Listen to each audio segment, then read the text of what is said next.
Bismillahirrahmanirrahim. Assalamualaikum warahmatullahi wabarakatuh.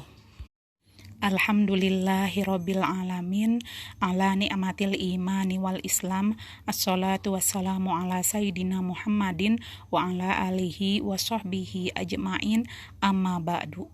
Puja dan puji marilah kita panjatkan kepada Allah Rabbul Izzati. Salawat beserta salam semoga tercurah limpahkan kepada Nabi Muhammad Sallallahu Alaihi Wasallam. Nah, sebelum dilanjutkan ke materi, alangkah baiknya kita membaca doa terlebih dahulu. Doa sebelum belajar. Bismillahirrahmanirrahim. Raditu billahi robba wa bil islami dina wa bi muhammadin nabiyya wa rasula. Rabbi zidni ilman warzuqni fahman. Alhamdulillah, pada kesempatan ini kita akan membahas tentang kisah Nabi Ayub alaihi salam. Allah Subhanahu wa Ta'ala memilih beberapa orang sebagai utusannya untuk memberikan kabar gembira bagi yang beriman atau percaya dan siksa bagi yang mengingkarinya. Allah Subhanahu wa Ta'ala memberikan ujian kepada utusannya dengan kelapangan rezeki, kaya atau kemiskinan dan sakit yang parah. Hal itu Allah Subhanahu wa Ta'ala lakukan agar para utusan tetap sabar, tabah, tawakal, dan tidak putus asa dalam beribadah kepadanya. Kisah Nabi Ayub alaihi salam. Nabi Ayub alaihi salam adalah seorang nabi yang ditugaskan berdakwah kepada Bani Israel dan kaum Amoria atau Aramin di Haran, Syam. Ia diangkat menjadi nabi pada tahun 1500 sebelum Masehi. Namanya disebutkan sebanyak 4 kali di dalam Al-Quran. Ia mempunyai 26 anak dan wafat di Haran, Syam. Nabi Ayub alaihi salam merupakan cucu Nabi Ishak bin Ibrahim. Nabi Ayub alaihi salam sangat kaya raya karena memiliki berbagai macam ternak seperti sapi, kambing, unta, kuda, dan sebagainya. Nabi Ayub alaihi salam adalah seorang dermawan, banyak menolong dan tidak sombong. Nabi Ayub alaihi salam selalu bersyukur kepada Allah Subhanahu wa Ta'ala atas nikmat yang telah diberikan. Harta kekayaan dan keturunan yang banyak tidak membuat Nabi Ayub alaihi salam berhenti untuk beribadah kepada Allah Subhanahu wa Ta'ala. Limpahan harta dan ketakwaan Nabi Ayub alaihi salam membuat setan iri yang kemudian menggoda Nabi Ayub alaihi salam dan keluarganya. Dengan izin Allah Subhanahu wa Ta'ala, setan membinasakan semua harta kekayaan yang dimiliki Nabi Ayub alaihi salam. Nabi Ayub yang awalnya kaya raya akhirnya jatuh miskin. Namun keadaan tersebut tidak menggoyahkan keimanannya. Nabi Ayub alaihi salam menyadari bahwa rezeki berasal dari Allah Subhanahu wa Ta'ala dan akan kembali kepadanya. Setan kemudian mencari cara lain, yaitu membunuh anak Nabi Ayub alaihi salam dengan merobohkan rumahnya sehingga anaknya mati terkubur di dalam rumah. Namun Nabi Ayub alaihi salam berkeyakinan bahwa manusia diciptakan oleh Allah Subhanahu wa Ta'ala, dia berhak mengambilnya kembali. Setan kemudian mencari cara lain lagi agar Nabi Ayub alaihi salam meninggalkan keimanannya kepada Allah Subhanahu wa Ta'ala. Setan kemudian memohon kepada Allah Subhanahu wa Ta'ala agar Nabi Ayub alaihi salam diberikan penyakit kulit yang ganas, yaitu penyakit kudis bernanah dan penuh lalat serta bau yang menyengat.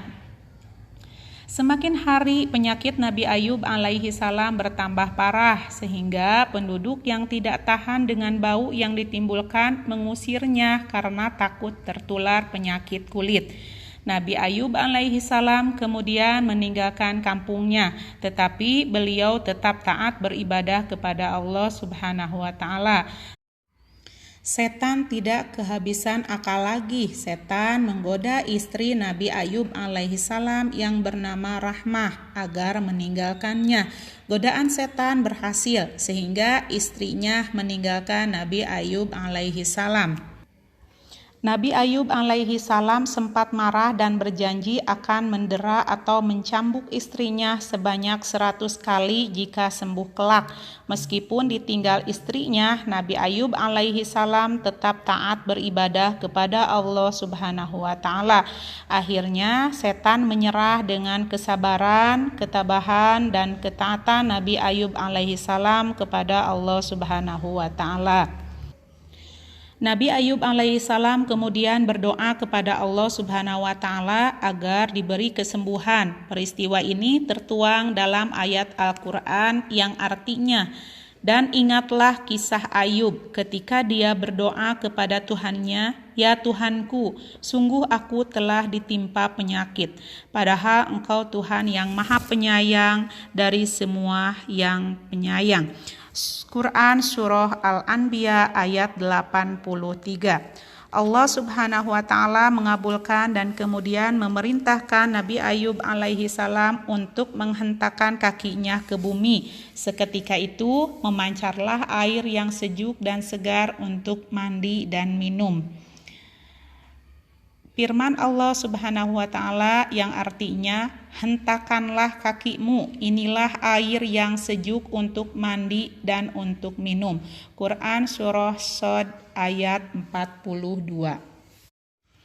Dengan izin Allah, Nabi Ayub alaihissalam sembuh dari segala macam penyakit yang dideritanya, seperti riwayat berikut yang artinya, "Maka kami kabulkan doanya, lalu kami lenyapkan penyakit yang ada padanya, dan kami kembalikan keluarganya kepadanya, dan kami lipat gandakan jumlah mereka sebagai suatu rahmat, dan kami menjadi peringatan bagi semua yang menyembah." Quran Surah Al-Anbiya ayat 84.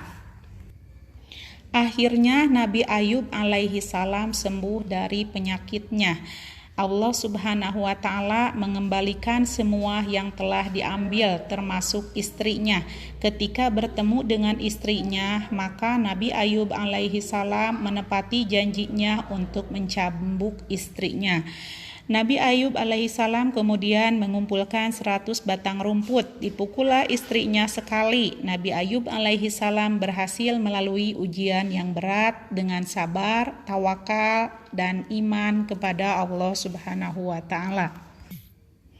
Allah Subhanahu wa Ta'ala memberikan cobaan kepada Nabi Ayub alaihissalam atas permintaan setan yang meragukan keimanan dan ketakwaan Nabi Ayub alaihissalam. Setan beranggapan bahwa keimanan dan ketakwaan Nabi Ayub alaihissalam semata-mata karena limpahan rahmat, harta kekayaan, dan keluarganya. Allah Subhanahu wa Ta'ala kemudian menguji Nabi Ayub alaihissalam dengan kemiskinan, kematian anak-anaknya, dan penyakit yang sangat parah. Hasilnya Nabi Ayub alaihissalam lulus dari ujian tersebut karena tetap beriman dan bertakwa kepada Allah Subhanahu wa Ta'ala di saat lapang maupun sempit. Dari kisah singkat Nabi Ayub alaihissalam, kita dapat mengambil keteladanannya sebagai berikut. 1. Rendah hati dan dermawan. Nabi Ayub alaihissalam memiliki kekayaan yang melimpah. Nabi Ayub alaihissalam menganggap semua kekayaan miliknya adalah titipan Allah Subhanahu wa Ta'ala yang harus disyukuri. Nabi Ayub alaihissalam juga menyedekahkan sebagian hartanya untuk orang yang membutuhkan. Limpahan kekayaan yang terus bertambah membuat Nabi Ayub alaihissalam makin taat beribadah kepada Allah Subhanahu wa Ta'ala. Kedua, sabar. Nabi Ayub alaihissalam sangat sabar saat menerima musibah yang menimpanya, mulai dari kemiskinan, kematian anak-anaknya, dan sakit parah. Nabi Ayub alaihissalam menderita penyakit kulit yang sangat parah. Nabi Ayub alaihissalam dengan sangat sabar menerima musibah yang menimpanya dan makin taat beribadah kepada Allah Subhanahu wa Ta'ala, sama seperti ketika beliau sehat dan kaya raya. 3. Istiqomah beribadah. Nabi Ayub alaihi salam selalu istiqomah dalam beribadah, baik dalam keadaan lapang maupun sempit. Ketika sehat dan kaya raya, beliau taat beribadah kepada Allah Subhanahu wa taala. Ketika miskin, sakit, dan banyak yang mengucilkan, beliau tetap taat beribadah kepada Allah Subhanahu wa taala. Nah, hanya itu pembahasan tentang kisah Nabi Ayub alaihissalam. Semoga banyak manfaatnya untuk kita semua. Kita tutup dengan doa kafaroh masjid. Bismillahirrahmanirrahim. Subhanaka Allahumma wa bihamdika asyhadu alla ilaha illa anta astaghfiruka wa atubu ilaik. Rabbana atina fid dunya hasanah wa fil akhirati hasanah wa qina azabannar. Wassalamualaikum warahmatullahi wabarakatuh.